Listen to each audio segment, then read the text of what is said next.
মার্কিন মধ্যস্থতায় গাজায় যুদ্ধবিরতি শুরুর পর প্রথম বড় ধরনের যুদ্ধবিরতি লঙ্ঘনের ঘটনা ঘটেছে। গাজা শহরের উত্তরাঞ্চল ও দক্ষিণ খান ইউনুসে নিজেদের বাড়িতে ফিরে যাওয়ার চেষ্টা করা কমপক্ষে 9 জন ফিলিস্তিনিকে ইসরায়েলি সৈন্যরা গুলি করে হত্যা করেছে। মঙ্গলবার এক প্রতিবেদনে এই তথ্য জানিয়েছে আল জাজিরা। এমনকি ইসরায়েলি বন্দিদশা থেকে মুক্তিপ্রাপ্ত ফিলিস্তিনিরা অভিযোগ করেছেন তাদের মারধর করা হয়েছে ও অপমান করা হয়েছে, যেখানে একজন প্রাক্তন বন্দী ইসরায়েলের ওফার কারাগারকে কসাইখানা হিসেবে বর্ণনা করেছেন।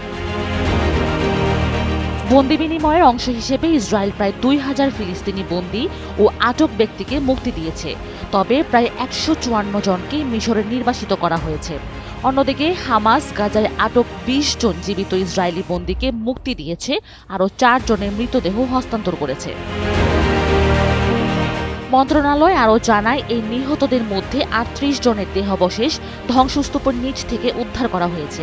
তবে এখনও বেশ কয়েকজন ধ্বংসস্তূপের নিচে আটকে পড়ে আছেন, কিন্তু অ্যাম্বুলেন্স ও সিভিল ডিফেন্সের কর্মীরা তাদের কাছে পৌঁছতে পারছে না।